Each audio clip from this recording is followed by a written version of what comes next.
Dans le cadre de votre démarche Municipalité Amis des aînés, le secrétariat aux aînés a mis à votre disposition cet outil d'accompagnement pour la méthode du sondage.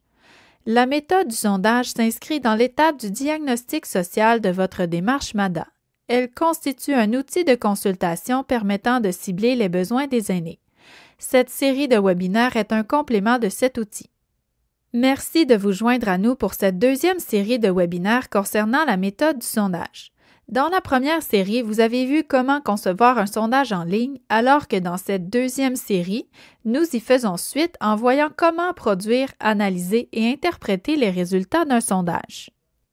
Laissez-moi d'abord me présenter Catherine Boisvert-Vigneault de l'équipe de recherche MADA Québec du Centre de recherche sur le vieillissement. Je serai votre animatrice pour cette série de webinaires.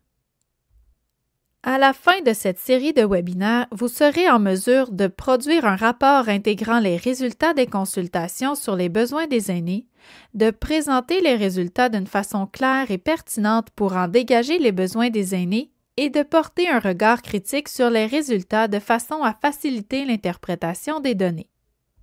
Cette série de webinaires a été conçue pour les chargés de projet et les agents de développement responsables des activités de consultation des personnes aînées et les municipalités dont les activités de consultation reliées au sondage sont terminées. Cette deuxième série est divisée en 3 webinaires. Dans le premier webinaire, nous préparerons l'analyse des données en vue de les consigner dans le rapport. Dans le deuxième webinaire, nous analyserons les questions pour chacune des thématiques. Et finalement, dans le troisième et dernier webinaire de la série, nous regrouperons les résultats pour en écrire une histoire qui fait du sens avec les données du sondage. Dans ce premier webinaire de la série Pas à pas vers les résultats, nous verrons la préparation à l'analyse, c'est-à-dire quels sont les préparatifs à faire avant l'analyse des résultats du sondage. Ce webinaire se déroulera en 3 parties. Nous verrons d'abord quelle est l'utilité du rapport de consultation. Ensuite, à partir de quel moment devrions-nous commencer l'analyse des données? Et finalement, quels éléments composeront la section méthodologie du rapport de consultation? Le rapport de consultation s'adresse dans un premier temps au comité de pilotage. L'ensemble des données de consultation serviront de base de discussion au comité de pilotage pour prioriser les actions, mesures ou projets à insérer au plan d'action. Il peut également servir à évaluer la candidature de votre municipalité pour l'octroi de certaines subventions, par exemple dans le programme Primada. Finalement, le rapport de consultation sera transmis au secrétariat aux aînés lors de la reddition de comptes. L'objectif premier du rapport de consultation est donc de mettre en évidence les constats et les enjeux qui ressortent de la consultation pour déterminer quels sont les besoins des aînés dans chacune des 9 thématiques de la démarche MADA. Vous êtes en mesure de procéder à l'analyse des données quand vous avez atteint la date limite d'ouverture du sondage, soit autour de 4 semaines après l'ouverture du sondage. Vous n'avez pas eu de nouveaux répondants malgré l'envoi d'un rappel. Vous avez saisi dans SurveyMonkey les données du sondage obtenues hors ligne qui proviennent d'une entrevue téléphonique ou de la version papier de votre sondage. Si vous êtes concerné par cette dernière étape, voyez dans les liens utiles sous la vidéo la documentation de SurveyMonkey sur la saisie manuelle des données.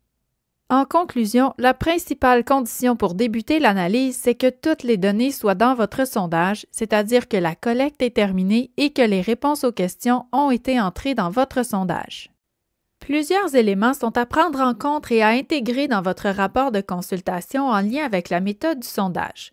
Tout d'abord, la section sur la méthodologie explique ce que vous avez fait et comment vous l'avez fait.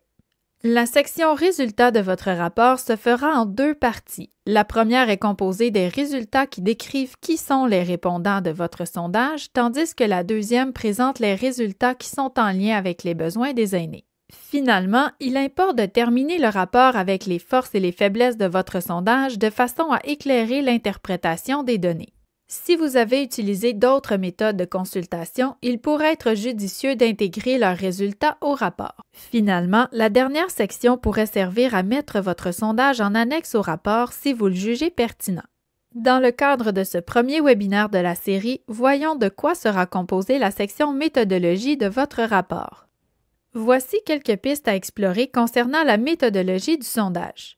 Tout d'abord, comment les aînés qui ont répondu ont-ils été recrutés? Les avez-vous recrutés via courriel, via des organismes, par Facebook? À quel moment la collecte de données a-t-elle débuté et a-t-elle terminé? Combien de temps a-t-elle duré?